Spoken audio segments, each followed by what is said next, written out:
shall we make a start? Welcome to Friday's report out here at the LGI. Really delighted to kick off with the 30-day report out of the ED value stream, RPIW1 on streaming. Process owners Anthony and Anna, but we've got great representation from the team. So whenever you're ready, guys.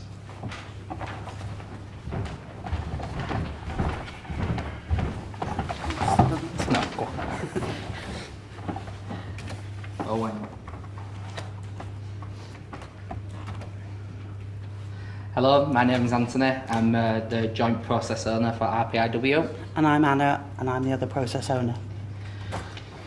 So the RPIW1, the focus was on patients booking in and streaming into the ED department, and the project, so the theme, was to improve patient flow, to improve patient experience, improve confidentiality and remove wait times into patients' journey. The value stream, we had a lead time, and this is the time that patients take to book in, and then they go see a streaming nurse, and these are the steps that we captured for the streaming process. And we decided that our target wouldn't be to reduce the amount of time it took to do it, because what we decided is it would be a consequence measure. So if it went up, the amount of time it took, but it improved the patient's journey, then that would be not a bad thing. So we didn't want to set a benchmark to reduce the time, so we kept it the same. And then we also looked at defect rates. So we looked at patients who understanding the next steps in their journey. So once they've been booked into reception, did they know where they were going, and did they get there? Could they follow the directions to get there? And we also looked at patients who had attended St James's, who were paediatrics, who were transferred back over to the LGI, and these patients would go back into reception and book in for a second time. And as part of our week, we put processes in so that they could go straight into paediatrics and be booked in there. And we were also looking at our WIP, our work in progress. So this is the number of patients waiting to be booked in. And during our 30-day remeasure, we'd seen that our lead time had gone down, even though that wasn't our aim. We had 0 patients waiting, and we had 0 quality defects. So our targets were around patient focus, then adding value to the patient's journey. Yorkshire Ambulance Service. We've now undertaken several trials, having the ambulance staff book in away from the reception into the main ED. The purpose of this was to help reduce congestion and improve the patient's and carers' experience. We learnt that ambulance registration took on average 4 minutes per patient. In reception, ambulance staff take priority. So every time ambulance staff arrive, the patients who are already in there get pushed back. Sometimes 3 or 4 crews can arrive at once, pushing that patient back each time. Our next step, therefore, is that we're undertaking a review of the staffing model and to agree the best location in the main ED for the reception staff to sit and make sure there's the IT infrastructure there. Feedback from these trials is interesting. It's really positive with both ambulance and reception staff. It made a significant improvement to them and the patients. The only complaint we had is one ambulance man said he was lonely because he had no one to talk to. The paediatric cross-site transfer that Anthony talked about, this is now complete. It sounds like a very simple thing, but it's been the most satisfying to deliver. Previously, it's been seen as very problematic. The process now is completely embedded, and children who attend St James's ED are transferred to the LGI paediatric ED without having to go into reception when they arrive. This again helps with congestion and, more significantly, patient experience. There have now been 100 transfers from Jimmy's to LGI who have avoided reception. Wayfinder. This was in relation to just directing and getting about the department. Whether to find the right way to the right location can be really difficult. This seems obvious, but navigating the departments are really challenging. The signage has now been reviewed and paid for, and they are painting the block colours and to help demarc areas as we speak. It's blue and red. Senior Review Clinic. This is a clinic run by ED to follow up some of our patients. There can be as many as 40 patients who attend. Again, to ease congestion at reception and improve the patient experience, they've had to queue again to make appointments. We have now trialled clinic patients booking in clinic. And our next steps are scoping the move of ED clinics completely moving to outpatients. So we had some barriers and key learnings. So the first one was around making assumptions. So we presented last time that it were 40 questions that we asked patients to book them in. And we started off by making assumptions that we had to ask all 40 questions because of the emergency care data set. We have reviewed that now, and what we found is that we do need to ask all the questions because we need to collect that information, and we think that reception is the right place to collect that. But what we've learned is that we need to communicate and share with our reception teams that that's why we need to ask those questions. So we need to collect it, to gather the information, and that is the best place to do it, to add value to the patient's journey and not to do it in the clinical department. We also did a little bit of myth busting, so there's some questions which staff feel uncomfortable asking. So when you're booking into ED, asking if you're an organ donor at that point, some staff feel that that's an awkward question. But when we spoke to patients and said what do they think, they said that they understand why we're asking those questions and that they're not offended by them. So we were able to share with staff that we do need to ask the questions, and actually patients understand that we do need to ask them. We know that ED can be unpredictable. We know we have the right amount of staff to cope with demand, but during hours of streaming we have peaks where activity exceeds our demand, and at other times we can have staff with very few or no patients in reception. We call the peaks when the bus arrives and can have some degree of knowing when this will be, 10 a.m, 12 a.m, 2 p.m, and 4 p.m, but this is not always the case. Our aim, therefore, is to take out what we can plan for and leave the relatively unplanned. What we have learned is the need to future-proof the process. It is difficult to plan for all the patients who walk through the door of reception, but we have learned that we can plan for some activities, such as clinic and transfers, which we can redirect from reception to help reduce waiting times during peak times, patient confusions, and at times their frustration, thereby improving their experience. Thank you. Thank you. Great. Thank you.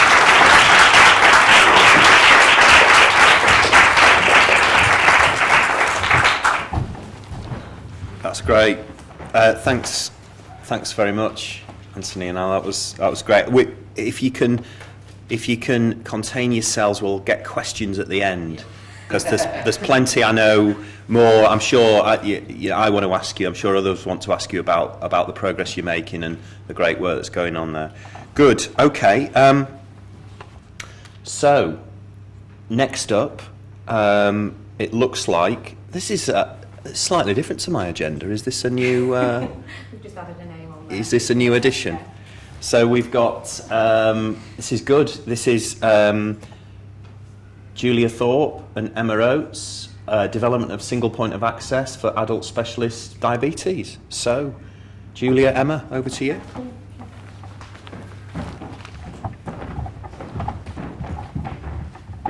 So welcome everybody, my name is Julia and I'm a service manager in emergency and specialty medicine, and I've got my colleague here, Emma Oates, who is the operational head of service at Leeds Community Health. And today what we're here to do is to talk about our progress on the development of a single point of access for adult specialist diabetes. So how we started this project, so last year the CCG led on developing a strategy for the city for diabetes, our 5-year strategy. That was published earlier this year, and one of the key priorities for that was to develop a single point of access. We have got exec support on this from Phil Wood and Ruth Burnett from Leeds Community Health. We're here to provide you with a bit of an update. Okay? Okay.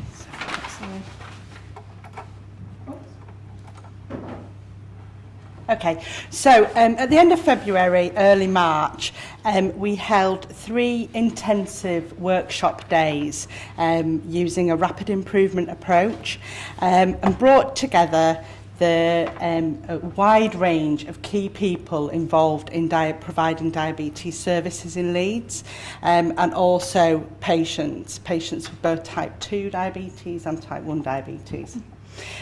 So we had, like I say, patients, but also there were consultants there, GPs with specialist interests, dietitians, podiatrists, specialist nurses, practice nurses, mental health practitioners, and then other corporate support services like finance, HR, contracting. I mean, commissioners were there. There was everybody who's involved in both delivering and supporting the delivery of services across both LTHT and LCH and primary care.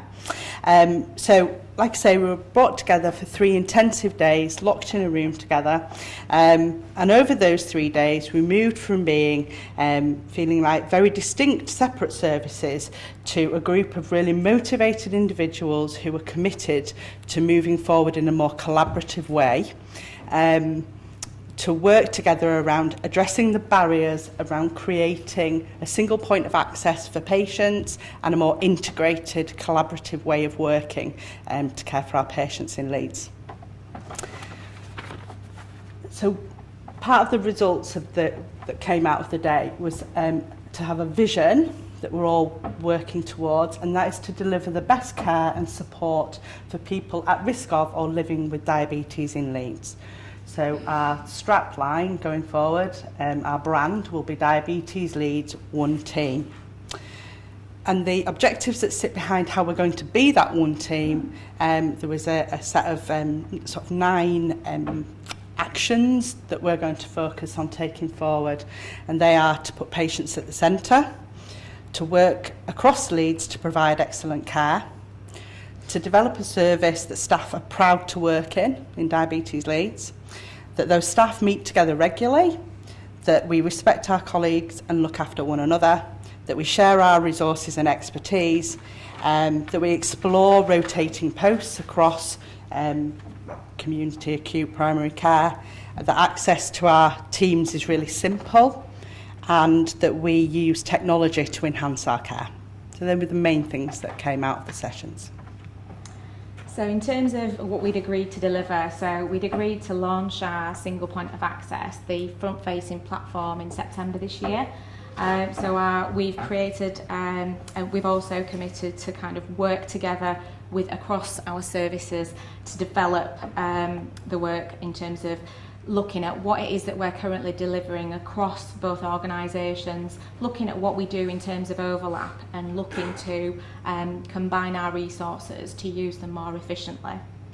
So it's all about working collaboratively, upskilling staff to support the needs of our patients.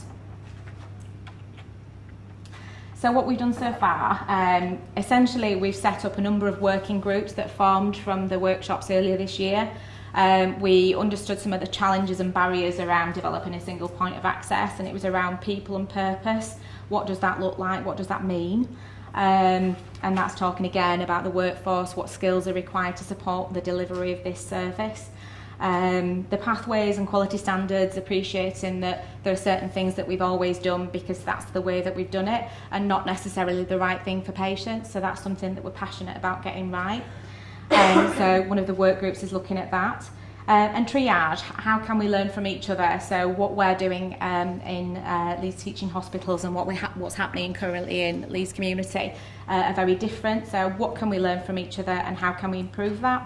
And then the admin side in terms of how we process the referrals that are coming through. So we've got teams looking at that and how can manage that more efficiently. And the referrals, making sure that we have the right information to inform the teams so that we can book the patients into the right clinics. And how have we done it? So essentially we have appointed a project manager to support us with this. We are testing out our referral form as we speak, so we've developed that amongst the teams and we're testing that with primary care as we speak. We're updating teams just to make out on a monthly basis, so we're sending out a bulletin to staff to update them in terms of where we are and to say to them, if you want to get involved, contact these work group leads so that we can support you and make this happen. And that's basically where we are now. So we've come a long way. We are on track, but there's lots of challenges ahead. But yeah, really, really positive, and people are enthused with it. Thank you. Great.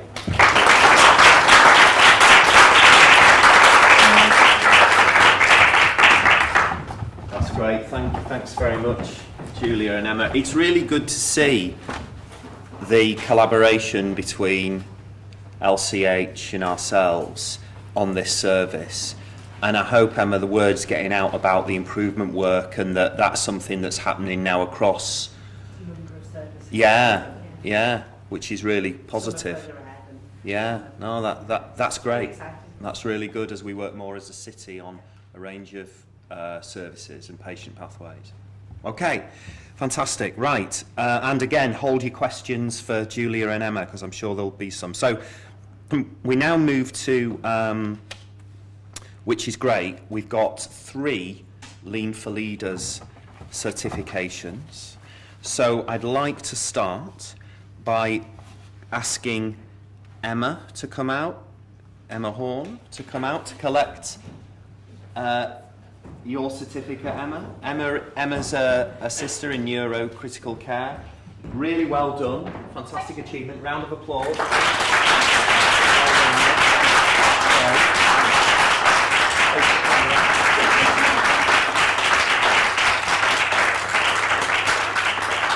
Do you want to say anything? Yeah, actually, I would just like to say thank you to Laura Sedgley. We worked together on a lot of our projects, and it was really nice to have someone supporting me through it. And also Steve, our matron, and then just all of our colleagues, because without them we wouldn't have had any of our ideas. And they're all really engaged in the process now, so thank you very much. That's great, brilliant. Oh, and the KPO team. Yeah, fantastic.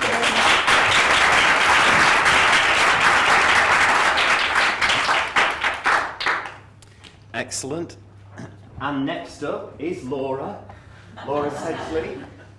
Well done, Laura. And do you know what? I have to say, I feel particularly humbled by the fact that you have beaten me to it, haven't you? And we're in the same cohort, and I've had the pleasure of sitting next to Laura in a few sessions, and we've been learning together from Jimmy and other KPO colleagues, which it's been great to get to know you. And I know you take this stuff really seriously and apply it really well, so well done. Congratulations. Do you want to say anything? No, Emma beat me to it. She's thanked everybody I was in. Just get that right, I'm not looking at it. Come on. This one for Emma. Great. Well done, Laura.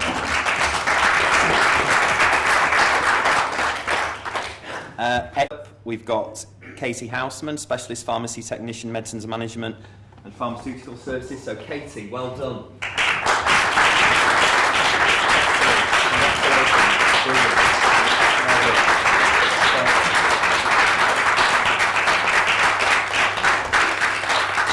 And do you want to say anything? Yeah, I'd just like to say that it's been a challenge, but a really positive one, taking me out of my comfort zone, but it's been really thrilling to be part of some big improvements and to see it all being embedded across the trust. It feels like being part of a great gang that is spreading, and obviously seeing it in start of the week and then report out every week is fabulous. It's good to be part of it. Great, well done, brilliant, thank you.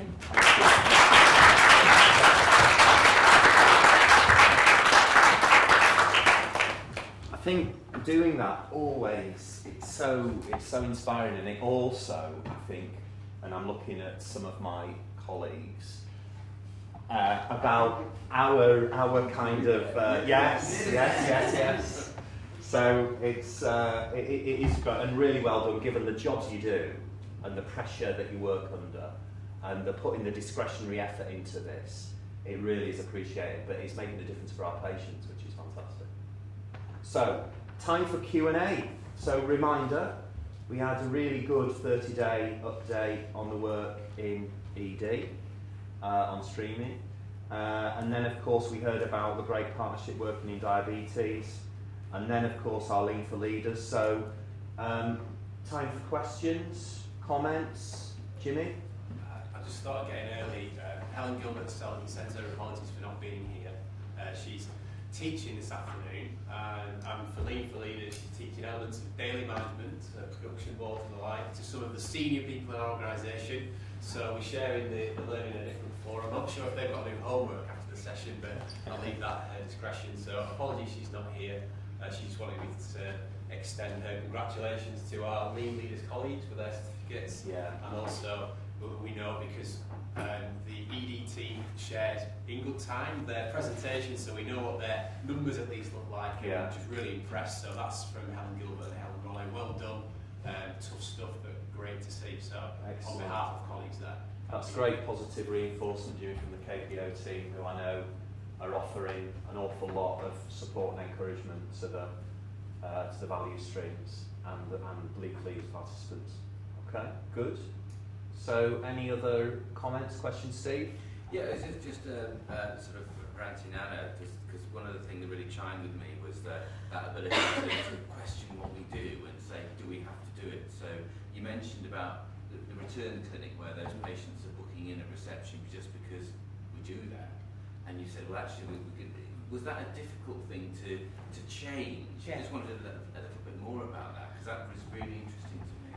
I think it mirrored the other one. It's so embedded that kind of seeing it differently is difficult because of the view that there's economies of scale and you have to go to one place to book in. You couldn't possibly move it. And then it was very, and Neil said this, it was very simple that we just said somebody else could do that. And it actually, with the technology we've got now, it's so much easier. And then, like, some of those are 30 patient clinics though, that are now going to reception.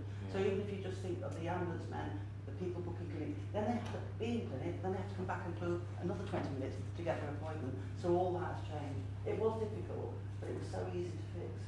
And has that been sustained? I mean, is that just, that's how it works? Not yet. So we're still trialling it, and obviously the next steps are due to other things going on within ED. We're looking at whether or not we can relocate completely out of the department so that we can reuse that space for patients who require same-day emergency treatment. So that's the next Full step. hearted, because I just love that sort of concept. In fact, So, thank you, well, everybody, but everybody's done really well. My first question was really for Anna and Anthony, and it was actually something you said about children, and you said 100 children transferred from Leeds to the LGI. Is that in 30 days? Yeah. Yeah. So do you think there's something else we need to do? I didn't realise, I'm really surprised at how many children were still coming to St James's. And I know there was a lot of publicity done, but it's quite a lot of years ago now. Yeah, Is there something we need to pick up? Yeah, we did put the signage, when the signage came down, we wondered if that had an effect. There were signage at Dinny's that just stayed up. Yeah. There's a new generation coming through Yeah. who live nearby, don't understand access to health as well, and just present. So there is work we need to do. Because obviously it's creating rework as well, isn't it? You know, for the parents as well as for... Yeah. And there's lots of safety and safeguarding issues related to that as well. Yeah. Because some children come over on their own and then don't arrive. So that makes a safeguarding issue on top of that. Yeah. And some things can be minor, you know, and it's just posting. It's just about reposting it and keeping it on the agenda. So I think we might need to look at Yeah. signage and communications with our comms team and what they can do. We did feel when the signage came down and changed again, it slipped. No, thank you.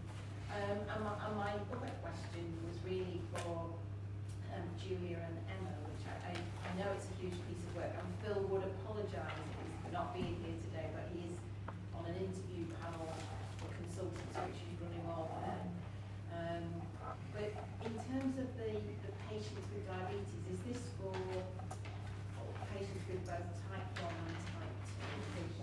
Right. And are the patients, have you got any noticeable changes yet? At the minute, Or is no, it too early no, to it's say? too early, yeah. So we're looking at, so the launch will be in September, and then we'll be testing the referral form now, so that hopefully we can, GPs are more informed, and again, we're getting them to see the right people, rather than go see a consultant and they need a dietitian or a specialist nurse. So yeah, so that's going to be, I think that is a bit post-September when we start to see that. see that difference. Yeah, I think that right person, right place. And just a question, is there any more support that we can offer you to help? Because it's a huge piece of work. It is at the minute where we've got support from our services and our CSU, so at the minute we're doing good. it's So do you support from both organisations as well, so that's really, really good. Brilliant. So a minute, good. Emma, does Thea know about this work? I'm sure she does. Yeah, make sure she knows, because it's really good to see the kind of strength of the partnership working. Well, I was going to ask if we could do the same We're gonna do it, presentation. Okay, fantastic. That's great. And Can I ask, sorry to yeah. ask you a question just about that, because you mentioned about, so I'm Dan with my data consultant, and I've been involved in the A&E stream. From the diabetes perspective, I was intrigued about if it was type 1 or type 2, so I'm glad that it's both.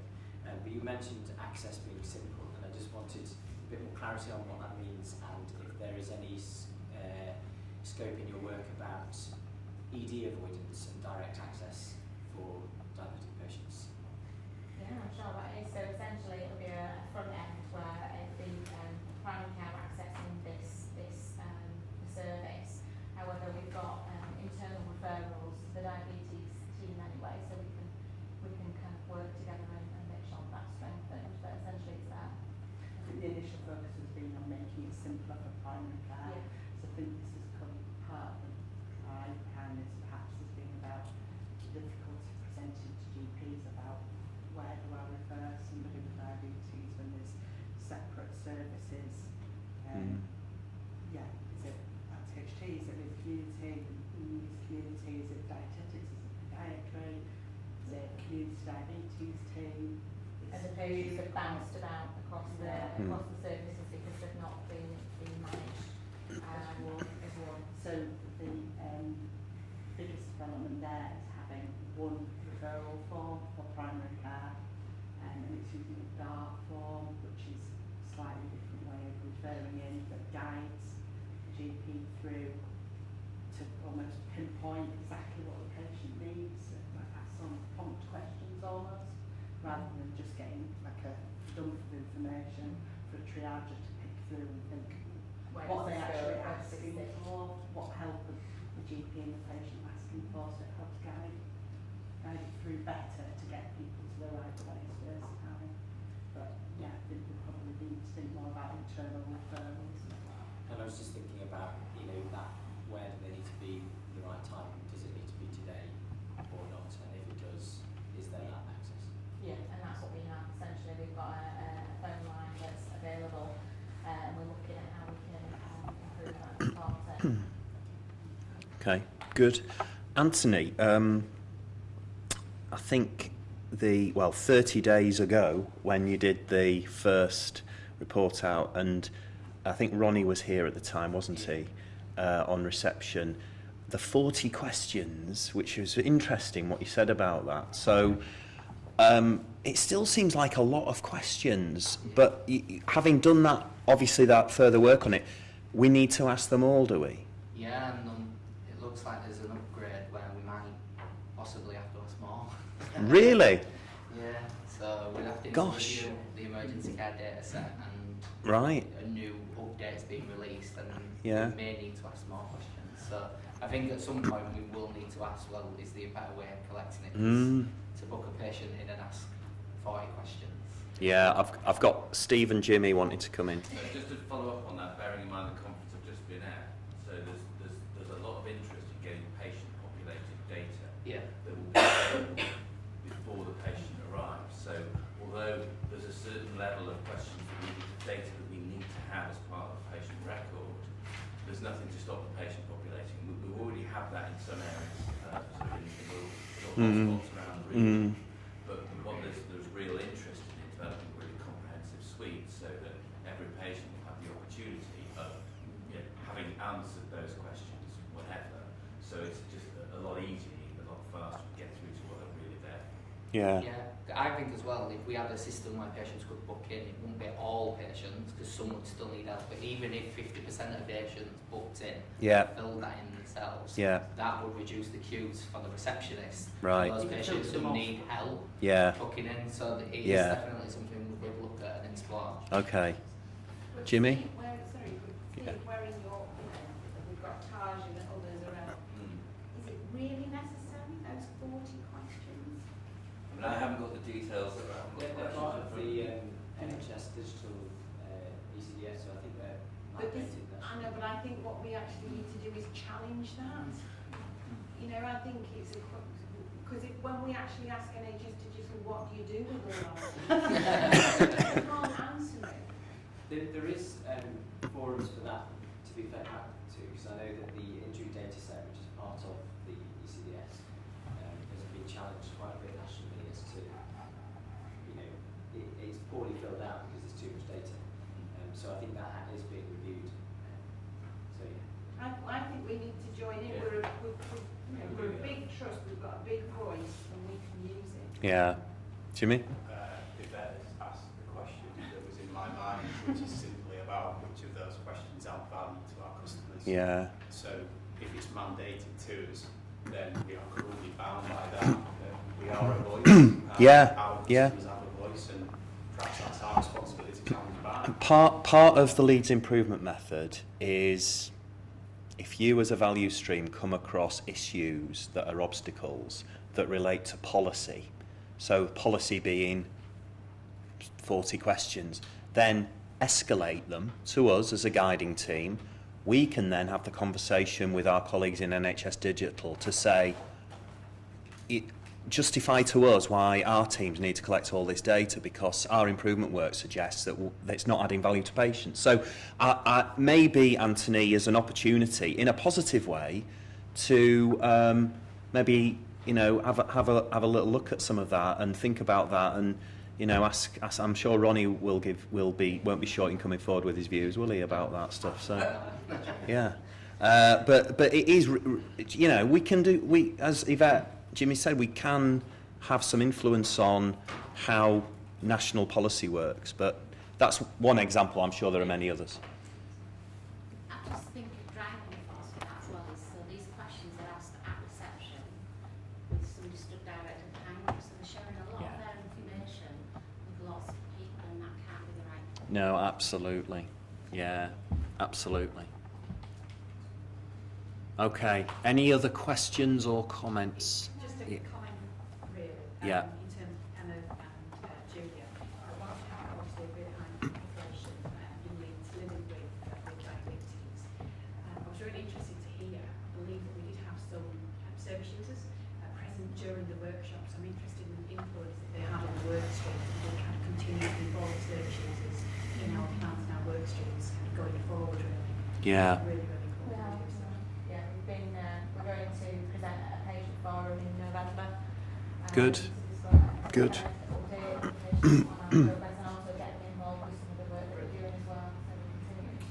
That's good.